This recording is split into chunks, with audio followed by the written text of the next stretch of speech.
Hello दोस्तों। आज की इस वीडियो में हम समझेंगे स्प्रेडशीट और शीट के बीच का अंतर।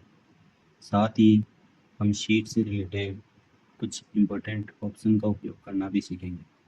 तो चलिए शुरू करते हैं गूगल शीट मास्टरी की एक और क्लास। जब आप गूगल शीट ओपन करते हो तो जो कंप्लीट इंटरफेस आपके सामने ओपन होता है, इसे ही स्प्रेडशीट कहा जाता है।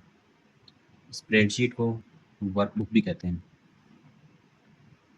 अब बात करते हैं शीट की। शीट स्प्रेडशीट का एक हिस्सा होता है जिसमें हम अपना काम करते हैं। एग्जांपल से समझते हैं।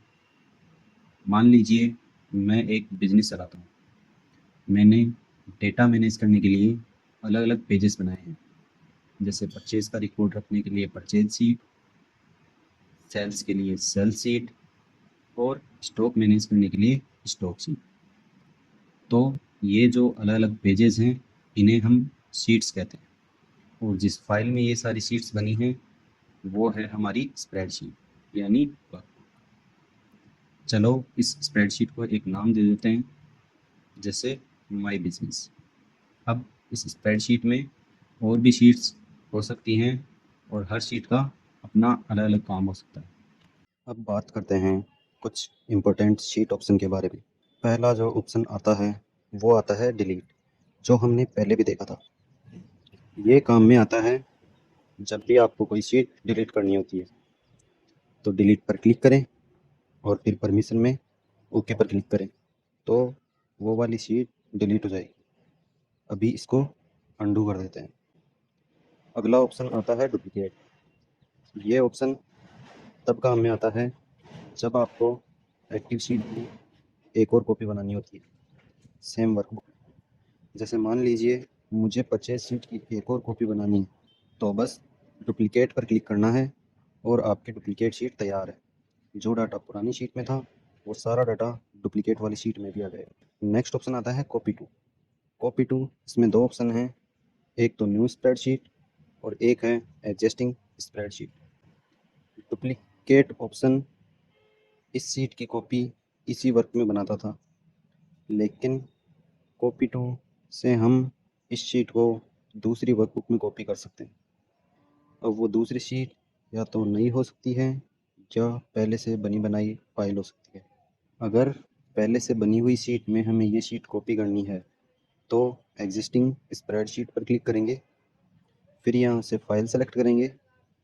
जैसे अभी हम ये वाली फाइल सेलेक्ट करते हैं, फिर यहाँ से इंसर्ट पर क्लिक करना है। ये देखो शीट कॉपी हो चुकी है।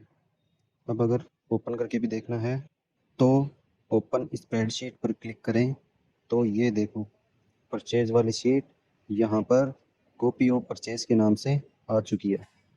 अब ये तो थी हमारी पहले से बनी हुई शीट, लेकिन मान लो कि पहले से शीट नहीं बनी हुई है, तो हमें इस शीट की कॉपी एक न्यू वर्कबुक में चाहिए। तो कॉपी टू पर जाएं और क्लिक करें न्यू स्प्रेडशीट पर। ये क्या करेगा, ये एक न्यू वर्कबुक क्रिएट करेगा और इस शीट को उसमें कॉपी कर देगा। यहाँ से इसको भी ओपन करके देख सकते हैं। ये देखिए परचेज वाली शीट का कंप्लीट डाटा इस वाली शीट पर भी आ चुका है।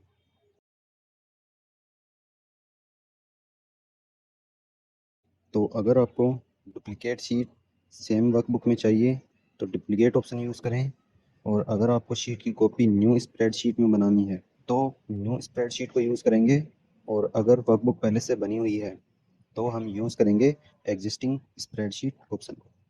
नेक्स्ट ऑप्शन आता है रीनेम, जो हमने पहले भी देखा था। तो शीट का नाम चेंज करने के लिए ये ऑप्शन यूज़ किया जाता है।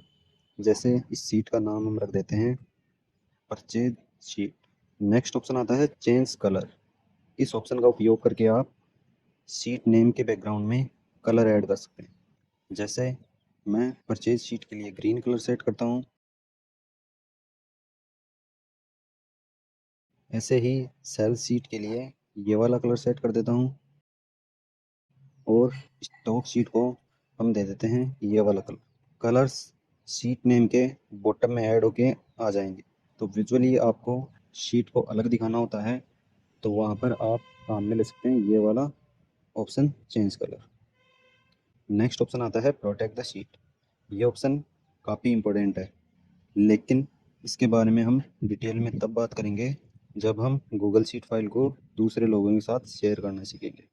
फ़िलहाल आप इतना समझ लीजिए कि इस ऑप्शन से हम किसी शीट या उसके कुछ पार्ट्स को लॉक कर सकते हैं, जिससे कोई और यूज़र बिना परमिशन के उसमें एडिटिंग ना कर सके। नेक्स्ट ऑप्शन आता है हाइड शीट। कई बार क्या होता है कि वर्कबुक की शीट हमें विजुअली नहीं दिखानी होती। जैसे मैं नहीं चाहता कि यहाँ पर परचेज शीट अदर यूज़र को दिखाई दे, तो मैं यहाँ पर जाऊँगा और यहाँ से क्लिक कर दूँगा हाइड शीट पर। जो परचेज वाली शीट है वो हाइड हो जाएगी, लेकिन वो अभी भी यहाँ पर है। अगर वो शीट मुझे वापस चाहिए तो यहाँ पर 3 लाइंस पर क्लिक करेंगे और यहाँ से उस शीट को सिलेक्ट कर लेंगे, तो वो शीट वापस यहाँ पर दिखने लग जाएगी। अब जो भी चेंजेस करना चाहूँ मैं कर सकता हूँ, और वापस इसको हाइड करना है तो यहाँ पर राइट क्लिक करेंगे और हाइड शीट पर क्लिक कर देंगे। अभी हम इसे अनहाइड कर देते हैं। नेक्स्ट ऑप्शन आता है व्यू कमेंट्स। ये ऑप्शन भी तब यूज़फुल होता है जब आप फाइल किसी के साथ शेयर करते हैं। आप किसी शीट के किसी सेल या पूरी शीट पर कमेंट ऐड कर सकते हैं, जिससे दूसरा यूज़र समझ सके क्या दिक्कत है या क्या सजेशन है। जैसे कि अगर किसी ने गलत डेटा एंटर किया है तो आप कमेंट कर सकते हैं, please verify this value. Comments का ज़्यादा उपयोग टीम कोलैबोरेशन में होता है, जब मल्टीपल लोग एक ही फाइल पर काम करते हैं। अगले जो 2 ऑप्शन आते हैं वो आते हैं मूव लेफ्ट और मूव राइट। ये आते हैं शीट को अरेंज करने के काम में। जैसे मान लीजिए मुझे स्टॉक वाली शीट सबसे पहले चाहिए, तो इस शीट को सेलेक्ट करेंगे और मूव लेफ्ट पर क्लिक कर देंगे। सबसे पहले चाहिए तो एक बार और मूव लेफ्ट पर क्लिक कर देंगे तो ये सबसे पहले आ जाएगी। ये ही काम जल्दी करना हो तो डायरेक्टली आप शीट को ड्रैग एंड ड्रॉप करके भी इनका ऑर्डर चेंज कर सकते हैं। जैसे आपको सेल शीट सबसे पहले चाहिए तो शीट को ड्रैग करो और स्टार्टिंग में लाके ड्रॉप कर दो, और स्टॉक शीट सबसे लास्ट में चाहिए तो इसे ड्रैग करो और लास्ट में लाके ड्रॉप कर दो। तो इस तरह से आप शीट को रीअरेंज कर सकते हैं। तो आज की इस वीडियो में हमने वर्कबुक और शीट के बारे में सीखा और इनसे रिलेटेड ऑप्शन के बारे में समझा। अगर आपको ये वीडियो अच्छा लगा तो लाइक करें और चैनल को सब्सक्राइब करें। यदि आपकी कोई क्वेरी या सजेशन है तो कमेंट बॉक्स में ज़रूर लिखें। मिलते हैं गूगल शीट मास्टरी की अगली वीडियो में।